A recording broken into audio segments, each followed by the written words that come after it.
Hey everyone, Cooper here, host of the fine podcast you're listening to. I just want to let you know that the episode you clicked on has a format that is very heavily inspired by a podcast called The Booking It. To be clear, our thoughts and opinions in this episode are our own, but the format is very similar to this podcast. I just wanted to give you a heads up and give credit where it is due. With that out of the way, enjoy the show. Hey everyone, Cooper here, host of the fine podcast you're about to listen to, and I just wanted to give you a quick note on what you're about to hear. So you have clicked on one of our early episodes, and when we recorded these, we were very new to podcasting and talking about books. All we did was sit down, press record, and talk about books we had read. And that means that some of our episodes might be a little rough in this early era. Now, I'm sure we said some things that were really good, and we also said some things that are probably maybe not so good. But anyway, we wanted to leave these up because I don't really believe in messing with old episodes, and also you can see how far we've come and how much better we've gotten in discussing an immaturity and wisdom sense. So, with that out of the way, enjoy this early episode of Bookin It. Hey everybody, Bookin' is coming right up, but first, a little warning about the content, which you're about to hear. The topic of discussion, the book that we're doing today, The Scarlet Letter, is a very mature book, so I would just, if you're younger than maybe, 13 or 14, ask your mom before you listen to this one, or if you're a parent, maybe not the best one to listen to with your kids in the car, or listen as a family. I hope it's going to be a good discussion, but it's just going to be of the more mature kind. So, without further ado, The Scarlet Letter. Coming up next, Bookin' It reads The Scarlet Letter.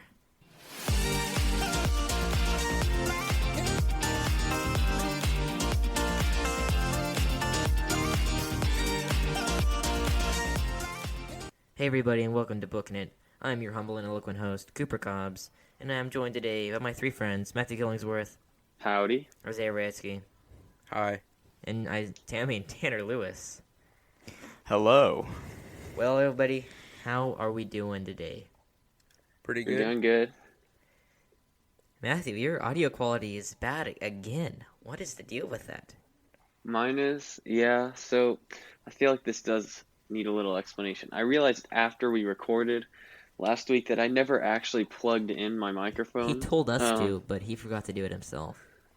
Yeah, I was too worried about them. I learned my lesson this week, although the computer I'm using this week doesn't have the right adapter to use the normal microphone. So this week I'm using regular earbuds, and so I apologize again for the poor audio. It'll be better next week, hopefully. Oh yeah. Well, gentlemen, I am 0-2 in our fantasy league, and I'm very sad. I'm 2-0. Yeah, and I'm 2-0. Going on 3. I don't think What we are you ever said talking that. about? I'm going to beat you this week. Too bad. I'm already projected 10 points ahead of you. Yes, but you were projected so to get lose wrecked. to Thoma. That's true. Yeah, I was, and then I won, by a exactly. lot. So, So why should I lose to you? Oh man. This I got don't think heated we ever really said fast. it. I don't think we ever said it on mic, but Matthew did beat me. If you couldn't tell, it was by 0.3. I was very. And then I beat Matthew by like 50. The good news is Matthew's star running back is out for the year, so Mine is out Yep. for 4 weeks. that's not. Which is why I'm going to win. Yeah, okay. Alvin Kamara, let's go. Hey, let's explain this to our audience. Isaiah has Dak Prescott, okay? That is why he won by dropped 50 40 points. points the other day. I also have Literally. Christian McCaffrey and Devontae Adams, which Yeah. are both Bragging. injured right now. Yeah, it's tough. That's okay. I guess we should talk about the Scarlet Letter, guys. I guess so. Yep. Well, Isaiah, do See, you want to? we were Oh, go ahead. we weren't going to do this book, but we were planning on doing The Red Badge of Courage, which was a book we had to read a few weeks ago for school. But because of our requests that we received on YouTube, we decided to go with this book because that is what people wanted. Oh, So yeah. And I here don't you think are. You guys were very keen on doing the Red Badge of Courage. I was okay with doing it, but you guys were like, nah. I didn't Yeah, wanna it do wasn't my favorite. Same. Well, Isaiah, why don't you give us a summary of what this book is about for those of us who have not read it? So basically, this book, the main characters of this book, she basically committed adultery, and the meaning of the book, we don't know why, but she basically is put to public shame. She has to have a scarlet letter of an A on her chest. the whole time, and then about like a bit more than halfway through the book, you find out that or who the father of the child is. And then basically it's about like the second half of it is about the father's name is Dimsdale, how he basically just has to deal with his sin and hide it because he didn't want anyone to know that he also committed that sin. Mm-hmm. And yeah, and then in the end he does. But that's basically what the book's about. Yeah. Yeah, so basically the book revolves around four main characters. There's Hester, who is the woman. She's the woman and the mother of Pearl, who is another one of the characters. And Pearl is the daughter and the sin-born child. And then you have Dimsdale, who is the New England's town's pastor, and this took place back in like the early 1700s, I think. And he's a pastor. Yeah, he's a pastor for the town. And then you have Hester's old husband, who's called Chillingsworth. Yeah. Okay. Well, guys, what are your first thoughts on the Scarlet Letter? Well, I didn't like it much at first, and after reading the whole thing, I definitely wouldn't say it was one of the best books I've ever read. But it got a little bit better, I'd say. Because like at the beginning, I thought it was really boring, the first few chapters. So basically how this worked was for school, we had to read this, and they split it up over 2 weeks, so we had 2 weeks to read it. You only finished the first 1/4 of it in the first week, though. No, I finished the first chapter. Oh. Or two. No, I finished the first 2 chapters in the first week, while Cooper read the whole book. A couple other people read like more than half the book. I read the whole book. You listened to it, but yeah. Okay, I just want to give Isaiah props. He listened to the introduction, which is 50 pages of just the most dense writing. I skipped that. I'm gonna be honest. I skipped it too. Yeah, but Isaiah listened to it. I just want to give him some. Hey, I'm gonna say this right now. My mom was in the car with me while I was listening to the introduction while we were on our as Cooper calls it, a vacation, in quotation marks. But we had about 2 hours to our destination. We talked for 30 minutes in the beginning. Then she said, let's listen to a book for your school. We turned on the Scarlet Letter, and for an hour and a half on Audible, we listened to the Scarlet Letter's introduction. Yep. That's tough. Yeah, it was horrible. I skipped it and then read the first 2 chapters for the first week. So I didn't know a lot about it when we were discussing it in class that week. And I had honestly thought it was going to be really boring, and I thought it was already pretty boring. Because the way I thought about it, and I kind of still think about a lot of it, is it wasn't much moving. And like it was a hard to move along storyline. I felt like it was almost as if they saw a picture and then they just described the whole picture, and then the next chapter was a different picture and they described the whole picture, and I felt like nothing really happened like within the chapters. It was just describing a scene or really short scene or picture, and then moving on and describing something else, and like the kind of parts in between were kind of assumed almost. No, I'll give Nathaniel Hawthorne this. It's he's very good at descriptions. What do you guys think about his style of writing, though? Like, the use of his words or something like that. Besides the fact that me and Matthew's copies had a million footnotes. It was definitely very descriptive in parts, like, extremely descriptive. It kind of reminded me of, like, The Lord of the Rings, like, how descriptive that is.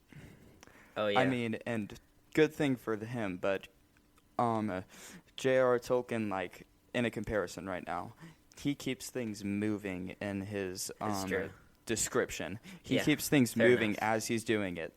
But Nathaniel Hawthorne, he had a tough job to do here, but to like keep things rolling. But let me say this: this is not a long book. Okay, no, this is a dense book. Like he has 20 words a sentence, and they're like $10 words per sentence. Like there's 147 pages in this book. 147. That's the Dover Thrift edition, 7 hours. That is not a Dover Thrift edition. You don't have a Dover Thrift? Oh. No, I have a Kindle. Oh. Well, we don't count that here. On Audible, it's like 7 hours. Yeah. It is 7 hours in Audible, thanks to the stupid introduction. Yeah, I was but, bored like, out of my mind listening to the beginning. So I was just kind of comparing him to Hemingway. I think we're going to talk more about Hemingway next semester because we're going to do The Old Man and the Sea then. But Who? Ernest Hemingway. You guys okay. haven't read anything by him. I read The Old Man and the Sea over the summer. He is known for his really sparse writing. Every single word has a purpose. And looking at it, you're like, this is terrible writing. He uses said way too often. He uses was way too often. But it's like a page turner, and it shouldn't be. Because he just keeps you engaged. Like that, the Scarlet Letter, it's easily skimmable. You could skim it. You could probably get everything. Like Matthew said, the first chapter is literally describing a flower. Like that's it. You could skim that easily. But Hemingway, if you skim something, you're gonna miss like a big part because he keeps it so. He keeps you so into it because the language is so sparse. And I thought that was really great, and I really appreciated that. When you're reading the Scarlet Letter, like if Hemingway wrote the Scarlet Letter, it would be 20 pages. But Yeah, that's if probably true. Nathaniel Hawthorne wrote The Old Man and the Sea, it would be 400 pages. But I don't know how it would be a good book. It would just be a different book, But maybe it wouldn't be as powerful as The Old Man and the Sea. But I don't think that the Scarlet Letter would be as powerful even if Hemingway wrote it. Yeah. Speaking of descriptions, it's kind of funny how they kept describing Pearl as an elf child and then a wood nymph. Yeah. So, guys, I'll let you in a little behind the scenes. Normally, we kind of outline the episode. I normally I have some questions that I sent out. The guys don't know anything that I'm about to say, but Isaiah, that was one of my questions. Who do you guys think, like, Pearl actually was? She's described as like an imp, an elf child, a demon child, the black man's child, the witch baby. Who was Pearl? Isaiah, you can answer first. Wait, Sorry, who Matthew. was she? Yeah, like who? Do Or you what think? description best fit her, you mean, or something like Sure, that? that's a better way to say it. I don't know. It's kind of weird, because in the book, like, they say one moment she was very happy and laughing, next moment she'd be, like, very angry or laughing and jumping over someone's grave, which is Yeah, I weird. mean, it's like I want to compare this to Matthew's dog Scout. We watched him over the summer. I told my parents multiple times he has an alter personality. One time he'd be all cute, he'd be on his belly. Back. I know, I'd rub his belly, and then all of a sudden he'd just go for my hand, and then or just go for my nose. That happened one time, but it's Or he'll just be like curled up, chilling, and then all of a sudden he'll just decide to sprint around the room like yes, 4 exactly. times. That's the And then scariest go part. back. I'm like, dude, like what? But the reason I say this is because I think she does have an alter personality, or something like that, because she can be like an imp, but she can be, the book described as beautiful, fair, kind, all that kind of stuff. Yeah. Mm-hmm. Matthew, do you have How something to many say, like, different again? things was she described as? Oh, I have like 5 right here, but I'm sure there's more than like 20. Yeah. You want to share those? So we can- No, I have to look through the book, and that would take about an hour. So No. Yeah, true. Oh, I was gonna say, I was wondering, like, trying to think of what could cause that, and I was like, I think it has something to do with, like, how the town treated her mom yeah, and how she had grown up as, and like, honestly, they all hated her As too. an kind of. outcast. Yeah, she didn't really like people that much. And Pearl, people I mean. didn't like her. but like, if Fair everybody enough. hated your mom, you would hate them too. So Oh, Well, yeah. not just her mom, but her. They hated her, Right. too. yeah, they hated her too. Yeah, but mainly because of her mother, if you get what I'm saying. Yeah. All right, we move past my first question now. So Isaiah mentioned that we don't know the father's identity, but the main character Hester doesn't even choose to say that, does she? Do you think that she should have made known, like in the very beginning, who the father was, or no? That's a really interesting question, and I am gonna answer first this time. Sorry, guys. But Oh, okay. I'll answer after. yeah, you will. No, I'm kidding. I'm kidding. But so basically, it's interesting because I think she thought she was being virtuous or kind because the father was Dimsdale, the pastor. So Right. she didn't want him to get into a lot of trouble, and like We never really know the reasoning behind it. It was very vague in that sense. I know. I'm just like assuming because like that would make sense. Yeah, definitely. Because they're not. She's not angry at him or anything. Yeah, she wanted to protect him kind of and like make sure like his reputation didn't get ruined because of her or anything. And he was a pastor, and they all liked his sermons and stuff. So she just didn't want to like discredit him or anything. So she probably thought she was like being kind.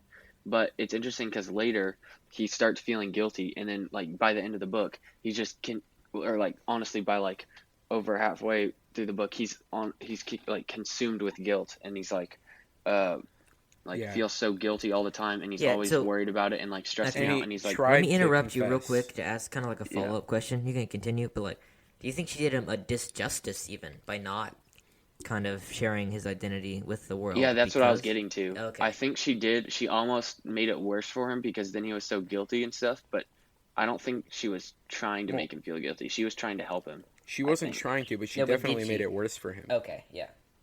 Because I definitely agree with that. She did make it worse for him. Yeah, because it's definitely harder to keep in, like to hide your guilt. Yeah, exactly. All that and shame. And then in the end, he dies from his guilt. So it definitely was worse for him. I think we'll talk about that a little bit later too. But it's funny. He tried to confess his guilt during church, and he's like, "I'm a bad man," and all the people and they're like, "Oh, you're so listening. Humble. You're so." He's like, "If you're a bad man, then what am I?" Yeah, this fair hearted guy has my heart has to be black as death. Yeah. I mean, that was pretty funny. I just kind of chuckled when I read that. I was like, ha ha ha ha. Not really. I plain out laughed. So, what do you guys think was the point of this novel? The moral, the idea. What is the point of it? I feel like there's probably something about that in the introduction that I didn't read. Yeah, there probably was. I forgot the whole it's like so hidden. It was so hidden.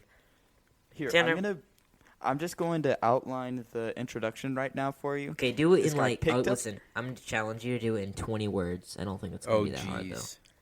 It's actually not. I could do it in 3 sentences. All right, let's do it. Let's hear it. It's more than 20 words. No, it's not. So, this guy picks up a book in a binder in a very dark... You're counting, aren't you? That's awesome. Yes, I am counting. In a very dark... Oh, come on. Word skipped me. Like, storeroom type thing. And he finds a Scarlet Letter in it, along with a manuscript which tells him the story behind it, and the book is about him retelling that story within the characters' minds. Nice. That was great. Maybe a little more. That was an hour and a half. But that was an hour and a half of that right there. I know. Like, if Hemingway wrote the introduction, well, there wouldn't be an introduction in the first place, I guess, but it'd be so short. And I think you guys will we'll talk about this a lot more in the Old Man of the Sea next semester. So, anything else to talk about in the introduction? Oh, yeah.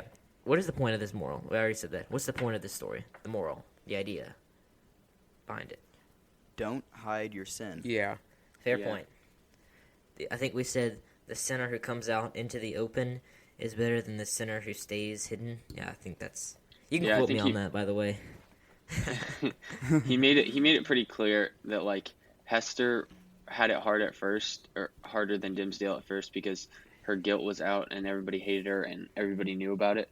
But eventually she just got used to it. She got used to the Scarlet Letter. And the people got used to her. And the people got used to her, and eventually she worked her way back up in their they were gonna society. Remove the Scarlet Letter. Yes, she found peace. Yeah. But Dimmesdale had the guilt inside of his own head and his own heart, and he constantly felt it all the time and was constantly stressing about it. So, especially with, we'll probably explain this in a second, but Chillingsworth just made the guilt even worse, and so he had it a lot harder than Hester did. So I guess he was kind of trying to say something kind of like Cooper's quote that that I already forgot. He was kind of just trying to say that if you just get it out right away, then it's better than just like keeping it in. Isaiah, were you trying to say something? What?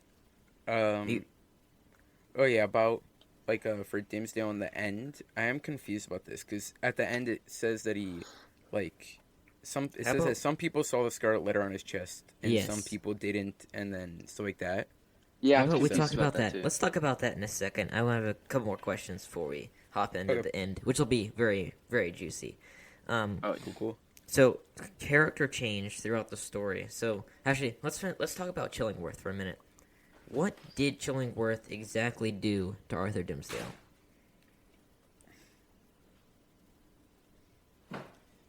He just put that salt in the wound. Oh yeah, Rubbed it in there. He just made it worse for him. Yeah. I don't know why. I don't think it I ever just- says how that much. I can imagine Tanner like I say something and I'm just like keeping something hidden, and Tanner knows, and he just turns to me and winks at me. I can just totally see that. I feel like that's what kind of. So Thank you, Cooper. my mom. I love being that guy. Yeah, I know you do. My mom, she said that she thought that Arthur Dimmesdale was actually poisoned by Chillingworth. Do you think that he was actually poisoned, or was it more of a Well, kind doesn't of- it say in the book that he Yeah. was poisoned? But he could have been, I guess. I think it was like more like mental thing. yes? Yeah. So I think one of the morals of this book is that mental sin can affect your outward appearance as well as your mind. Yeah, it Because- can affect you physically, yeah. Because like Chillingworth turned into a monster, like no joke, and Dimmesdale turned into a ghost. You know. Yeah. I guess we could talk about the end now.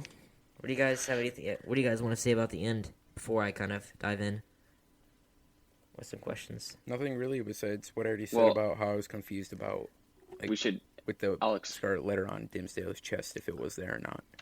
That's a little bit later. I'll explain it a little bit. So basically, Hester and Dimmesdale. So basically, Dimmesdale gets tortured by Chillingsworth, and he can't get himself. rid of the guilt and stuff. And so he talks to Hester, and Pearl's there too. And then It's a weird scene. But yeah, someone, I can't remember which one of them brings up running away. I think Dimmesdale brings up running away, right? No, I think it was Probably. Hester. Hester does? Okay, well, one of them asks the other if they should just run away, and they both agree to it. And then they ask Pearl, and she like gets mad at first, but then she agrees later. It's kind of weird. And then they go back into the town. Well, at that point, that's also whenever they like. It's very obvious who like Pearl's father is. That it's Dimmesdale. Before that, you could tell, but it was not obvious. Like it was just like little hints along the way. yeah, like Right. it doesn't really know until that scene that he's Right. actually. Yes. Right. You can. It's. I mean, the obvious person. I'm sorry. Even the not Observer. dumb person could have guessed it, Yeah. but it Yeah. was kind of the first time. And then they go back into the town, and then they go. Why did they go on the stage again? They go back The on the scaffolding, stage. you mean? Because Yeah. that's the one place where Chillingworth couldn't go, I think. Well, it Uh, was basically to publicly show Right. their shame. Because I And think they he did was something like, wrong. I should have stood with you when you had to stand up here, and now I'm going to do it. You know? Oh, that's Yeah. right. Yeah, it was kind of. Yeah, He it was does like it a one other time in po- the middle of the poetic little. when do yeah. you guys think that Arthur Dimmesdale decided to confess? Because I thought he Well- was just going to run away and never tell anybody. Do you think it's just So- when he knew he was going to die?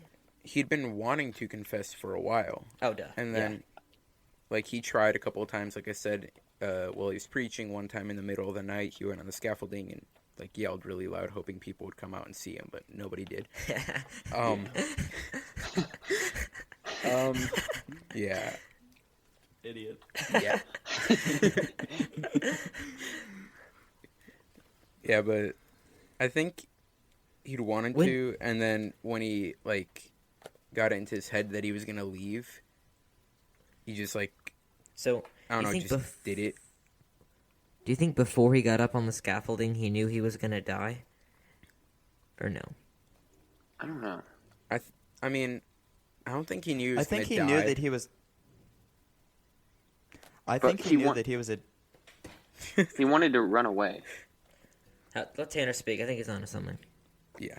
I think- think he knew that he was a dying man, but I think he also knew that God might redeem him somehow through this. Yeah. That he would become a living man by doing this one last thing on his earthly. Yeah. Definitely. And then he was probably hoping that if he does confess and gets that burden off his shoulders, he'll live because it'll go away. Yes. So, either way, he either shares and he goes away forever, or he shares and he dies. Yeah. One of our classmates said in class that she thought that Dimmesdale was a coward to the end. Do you think so? I think he kind of was until like the very end when he went onto the scaffolding. But he was about to die, you know? Yeah, look, Yeah. I think you got to give him something. He wanted to tell them, and he tried, but he Yeah, saw but- how much they loved him and how much they loved Yes. his sermons or whatever you called them. So you Like, think that he tried to convince himself, like, they love my sermons so much, I can't let them see me he this didn't way? want to Or was it disappoint them, and he selfish? didn't want to like discredit their best example, I guess. Yeah, I but- think it is more selfish than that, but I'll give you a little Yeah. bit. I mean, like, if you were in pain and you felt like you were about to die because of keeping that secret and it was too much of a burden to bear, then he definitely should have done it. I think he was like, like a coward. He was too afraid to do it. Yeah. I'm not saying he wasn't a coward at all. I think he was, but I'm just saying I think it was a little bit like No, yeah. Tanner, what about you? I think at the very end he was an example of what people should do, because going out right then, like dying right then, I think that in God's plan that would have been a lot more redemptive than otherwise. Because if he hadn't died right then, people wouldn't have known. I don't think it would have stuck in people's minds as hard as it did. Like, we've got to repent of our sins. Yeah, what that's what a was good that, point. right when he died, what was that one quote? It was like, "Will I see you in heaven?" He was like, Oh, "No." yes. I was like, "Dang."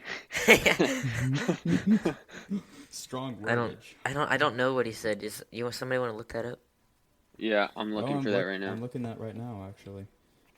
I'll pull out my copy too. Okay, this is where I think.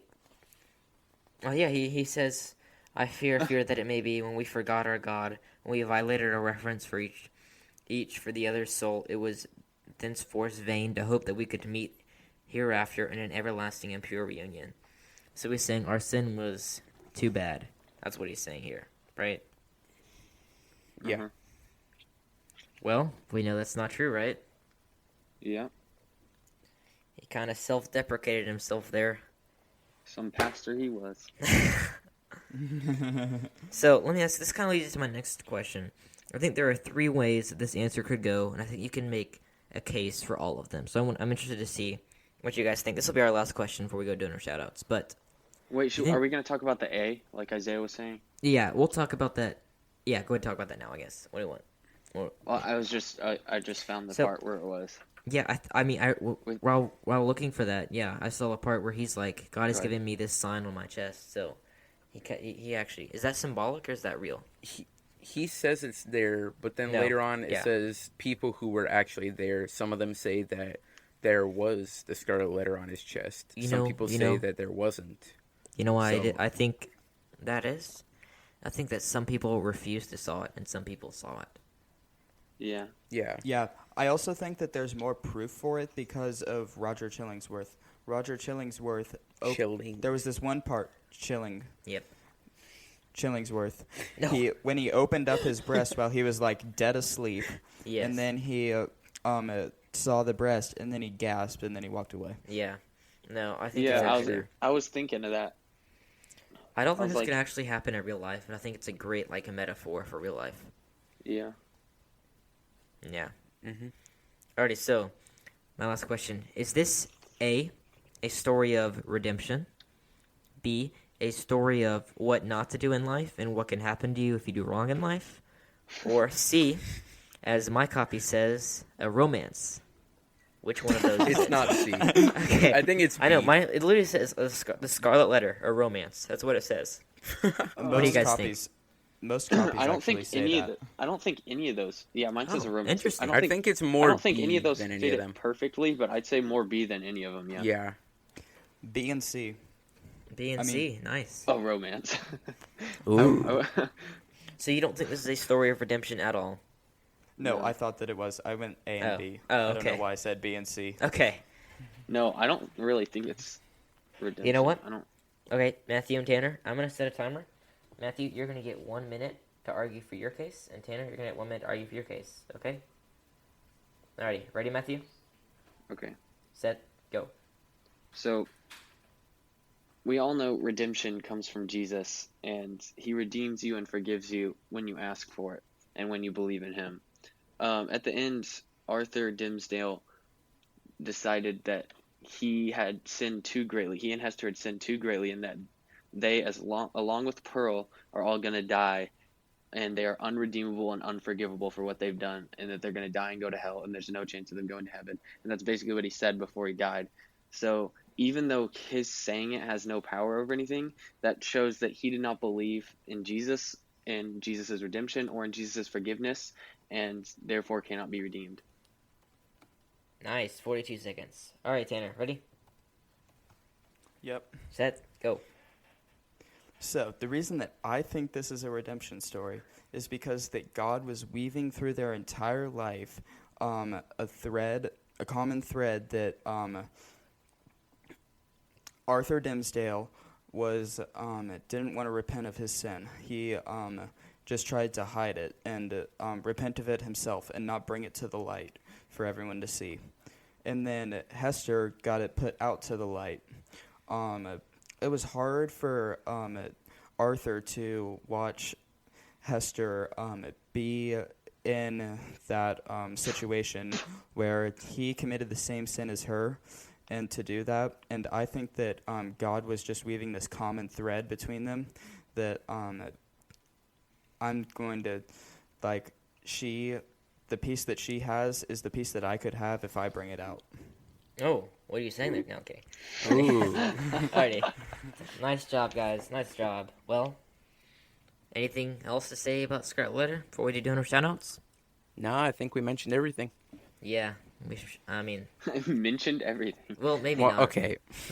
I asked Mom maybe to help. Maybe I asked Mom to help me with this, and she had like a whole 2-page list of things I could. Anyway, hey, I love you, Mom. All right, this is what I'm gonna do. I'm gonna say the patron's name, then I will say one of you guys' names, and then you will say the person's name again. Okay? What? Yeah. Just listen to this. No. Okay. Just say their All right. name. If you're saying their name once. Isaiah, your grandparents. Thank you to my grandparents. You literally just said their name. Tanner, Just- Lizzie, Okay. Thank Are you, you Lizzie. kidding me? Matthew, Van Pappy, and Wayla. Thanks, Van Pappy and Wayla. What else? Oh, Tanner, Isaiah's uncle. Thank you, Mr. Sebastian. Isaiah, my grandma. Thank you, Cooper's grandma. Alrighty, we love you guys so much, and we'll see you next week for our first Yep, ever thanks, guys. mini-series. Ooh. Yeah, see you next week. Oh, yeah. All right. Matthew. Oh, yeah. Keep on booking it.